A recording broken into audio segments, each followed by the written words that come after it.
മധ്യപൂർവേഷ്യയിൽ ഇപ്പോൾ യുദ്ധം കൊടുമ്പിരി കൊണ്ടിരിക്കുകയാണ്. അടുത്ത ഘട്ട ആക്രമണങ്ങളിലേക്ക് ഇറാൻ കടന്നിരിക്കുന്ന റിപ്പോർട്ടുകൾ ഇസ്രായേലിന്റെ ഭാഗത്തുനിന്നും ഇപ്പോൾ ഇറാനിലേക്ക് കൂടുതൽ ആക്രമണങ്ങൾ നടക്കുന്നെന്ന റിപ്പോർട്ടുകളൊക്കെ വരുന്നുണ്ട്. പി ജെയിംസ് ന്യൂസ് ഡെസ്കിൽ തുടരുന്നുണ്ട്. ജെയിംസ്, ഇപ്പോൾ ഇത് എത്ര നാൾ വരെ തുടരും എന്നുള്ള ചോദ്യം വീണ്ടും ഉയരുന്നുണ്ട്. ഇപ്പോൾ അമേരിക്കയുടെ യഥാർത്ഥ ലക്ഷ്യം എന്താണ്? ഇറാനിലൊരു ഭരണമാറ്റമാണോ അതോ ഖമനയെ വധിക്കുകയാണോ? അങ്ങനെ നിരവധി ചോദ്യങ്ങളുണ്ടല്ലോ. അപ്പോൾ ഈ തുടങ്ങിവെച്ച ആക്രമണം അത് പൂർത്തിയാക്കിയിട്ട് എങ്ങനെ അവർ പിന്മാറും? അവരുടെ യഥാർത്ഥ ലക്ഷ്യം എന്ത്? അതൊക്കെ ചോദ്യങ്ങളായി ഇപ്പോൾ ഉയരുന്നുണ്ടല്ലോ പി ജെയിംസ്. തീർച്ചയായിട്ടും ഉന്മേഷ്, ഇതിനിടയിൽ പല വാർത്തകളും വരുന്നുണ്ട്. ഇറാഖിന്റെ പ്രതിരോധ മന്ത്രി കൊല്ലപ്പെട്ടു എന്ന വാർത്ത വരുന്നുണ്ട്. ഇറാഖിന്റെ പരമോന്നത നേതാവ് ആയത്തുള്ള ഖമനിയെ വധിച്ചുവെന്ന് ചാനൽ 12. പക്ഷേ ഇസ്രായേലോ അമേരിക്കയോ സ്ഥിരീകരിച്ചിട്ടില്ല. അങ്ങനെ വല്ലതും സംഭവിച്ചിരുന്നെങ്കിൽ ഡൊണാൾഡ് ട്രംപ് തന്നെ നേരിട്ട് വന്ന് അത് പറയുമായിരുന്നു. അപ്പം അതുകൊണ്ട് അത് സംഭവിക്കാൻ സാധ്യതയില്ല. എന്ന് മാത്രമല്ല, ഇറാൻ പറയുന്നത് ഞങ്ങളുടെ പരമോന്നത നേതാവ് ടെലിവിഷനിൽ വന്ന് താൻ ജീവിച്ചിരിക്കുന്നു എന്നുള്ളത് വെളിപ്പെടുത്തുമെന്നുള്ള രീതിയിലാണ് പ്രഖ്യാപനങ്ങൾ വന്നുകൊണ്ടിരിക്കുന്നത്. അപ്പോൾ സ്വാഭാവികമായിട്ട് അധികം ജീവിച്ചിരിപ്പുണ്ടെങ്കിൽ ഏതാനും മണിക്കൂറുകൾക്കുള്ളിൽ അല്ലെങ്കിൽ അല്പസമയത്തിനുള്ളിൽ തന്നെ അദ്ദേഹത്തിൻ്റെ ഒരു വീഡിയോ പുറത്തു വരാനുള്ള സാധ്യതയുണ്ട്. എന്തായാലും അമേരിക്ക ലക്ഷ്യം വെക്കുന്നത് ആയത്തുള്ള ഖമനിയെ, അദ്ദേഹം 37 വർഷമായി ഇറാനിൽ ചോദ്യം ചെയ്യപ്പെടാത്ത നേതാവാണ്. നേരത്തെ വനിതകളുടെ പ്രക്ഷോഭമുണ്ടായപ്പോൾ അവിടുത്തെ സദാചാര പോലീസ് അവിടുത്തെ 22-കാരിയായ കുർദിഷ് യുവതിയെ കൊലപ്പെടുത്തിയപ്പോൾ 2.5 ലക്ഷം വനിതകളാണ് സമരരംഗത്ത്. പിന്നെ ലക്ഷക്കണക്കിന് ആൾക്കാരായി. അതിനടിച്ചമർത്തിയത് ഈ ആയത്തുള്ള ഖമനിയുടെ പേരിലുള്ള സദാചാര പോലീസും ഇറാന്റെ റവല്യൂഷണറി ഗാർഡ്സൊക്കെ ചേർന്നാണ്. അപ്പോൾ ഈ വെനിൻസുല പോലെയല്ല, വെനിൻസുവേലയിൽ അവിടുത്തെ സൈന്യത്തിന്റെ പിന്തുണ മഡൂറോയ്ക്ക് ഇല്ലാതെ പോയതാണ് കാരണം. പക്ഷെ ഇവിടെ ജനങ്ങൾ ഒരു പക്ഷേ ആയത്തുള്ള ഖമനിക്കെതിരെ ആയിരിക്കാം ഭൂരിപക്ഷം. പക്ഷെ അവിടുത്തെ സൈന്യവും പോലീസും എല്ലാവരെയും ഫിലോസഫിക്കലായിട്ട് തന്നെ അവരുടെ ഒരു ഐഡിയോളജിയുമായിട്ട് ചേർത്ത് നിർത്തിക്കൊണ്ടുള്ള ഇതാണ് ചെയ്യുന്നത്. അതുകൊണ്ട് അത്ര എളുപ്പത്തിൽ ആ ഒരു ഐഡിയോളജിയെ തകർത്ത് അവിടെ ഇസ്ലാമിക ഭരണകൂടത്തെ അവസാനിപ്പിക്കാൻ അമേരിക്കയ്ക്കും ഇസ്രായേലും കഴിയുമെന്ന് പ്രതീക്ഷിക്കാനാവില്ല.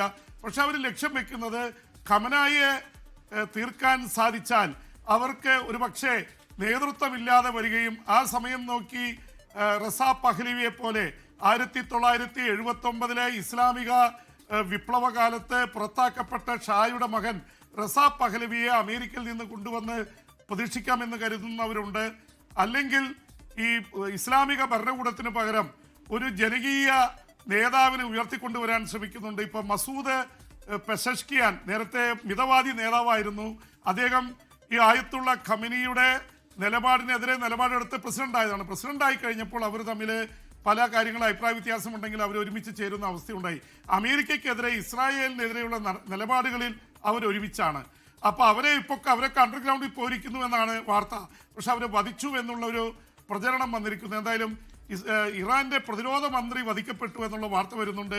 ഒരു കാര്യം വളരെ വ്യക്തമാണ്, കപ്പലിനുള്ളിലാണ് കള്ളൻ എന്ന് പറഞ്ഞതുപോലെ ടെഹ്റാനിൽ ഇറാന്റെ ഉള്ളിലൊക്കെ ഇറാന്റെ ഭരണകൂടത്തിനെതിരെ പോരാടുന്നവർ ഇസ്രായേലിനും അമേരിക്കയ്ക്കും വിവരങ്ങൾ ചോർത്തി നൽകുന്നുണ്ട്. എന്ന് മാത്രമല്ല മൊസാദിന്റെ കണ്ണികൾ അവിടെയൊക്കെ ഉണ്ട്. അതിൽ കുറെ പേര് അവർ പിടികൂടി വധിച്ചിട്ടുണ്ട്. പക്ഷെ ഇപ്പോഴും അത് കാണിക്കുന്നതാണ്. കാരണം മേധാവിമാരെ ഇത്ര കൃത്യമായിട്ട് അവർക്ക് ടാർഗറ്റ് ചെയ്ത് അവരെവിടേക്ക് മൂവ് ചെയ്യുന്നു, അവരെവിടെ താമസിക്കുന്നു ഇത് കണ്ടെത്തി. നേരത്തെ ഹമാസിന്റെ നേതാക്കളെ അവരുടെ ഗസ്റ്റ് ഹൗസിൽ കൃത്യമായി ബോംബ് വെച്ച് കൊലപ്പെടുത്തിയത് മുതൽ അവരുടെ പ്രധാനപ്പെട്ട നേതാക്കളെയൊക്കെ ടാർഗറ്റ് ചെയ്ത ചരിത്രമുണ്ട്. 2020 കാലഘട്ടത്തിലാണ് അവരുടെ ഏറ്റവും വലിയ ജനകീയ സൈനിക നേതാവായിരുന്ന സുലൈമാനിയെ ബാഗ്ദാദിൽ നിന്ന് എയർപോർട്ടിൽ നിന്ന് വന്നുകൊണ്ടിരിക്കുമ്പോൾ കൊലപ്പെടുത്തിയത്. അത് കൃത്യമായി ലേസർ ഗൈഡഡ് മിസൈൽ വെച്ച് കോൺവോയ് ആയിട്ട് വരുന്ന വാഹനത്തില് എവിടെയാണോ ഈ സുലൈമാനി എന്ന സൈനിക ജനറൽ ഇരുന്നത് അതിലേക്ക് ടാർഗറ്റ് ചെയ്ത് അദ്ദേഹത്തെ കൊല്ലുകയായിരുന്നു. ഇത് മാത്രമല്ല അന്ന് അമേരിക്കൻ പ്രസിഡന്റ് ആയിരുന്നു, ആദ്യ ടേമായിരുന്നു ട്രംപിന്റെ.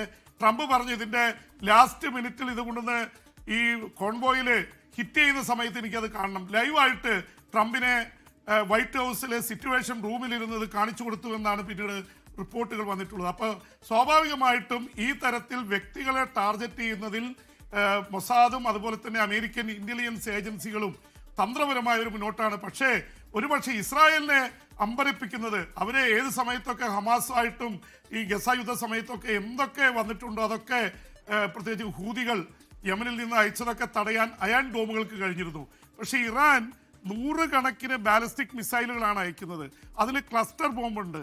അപ്പോൾ കൃത്യമായി അയൺ ബോംബ് ഒന്ന് തടയുമ്പോൾ അത് പല തരത്തില് സ്പ്ലിൻഡർ രീതിയിൽ ക്ലസ്റ്റർ ബോംബുകളായി മാറി പതിക്കുന്നുവെന്നുള്ളതാണ് ജൂണിൽ നടന്ന ആക്രമണത്തിലും ഇസ്രായേലിന് സംഭവിച്ചത്. ഇപ്പോഴും ഇസ്രായേലിൽ സ്ഫോടനങ്ങൾ നടക്കുന്നു.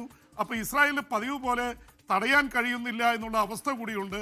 അപ്പോൾ അതുകൊണ്ട് ഇത് എത്ര മുന്നോട്ട് പോകുമെന്നതിനെക്കുറിച്ച് നമുക്ക് പറയാനാവില്ല. എന്ന് മാത്രമല്ല, ഗൾഫ് രാജ്യങ്ങൾ, അറബ് രാജ്യങ്ങളൊക്കെ വല്ലാത്ത രോഷത്തിലാണ്.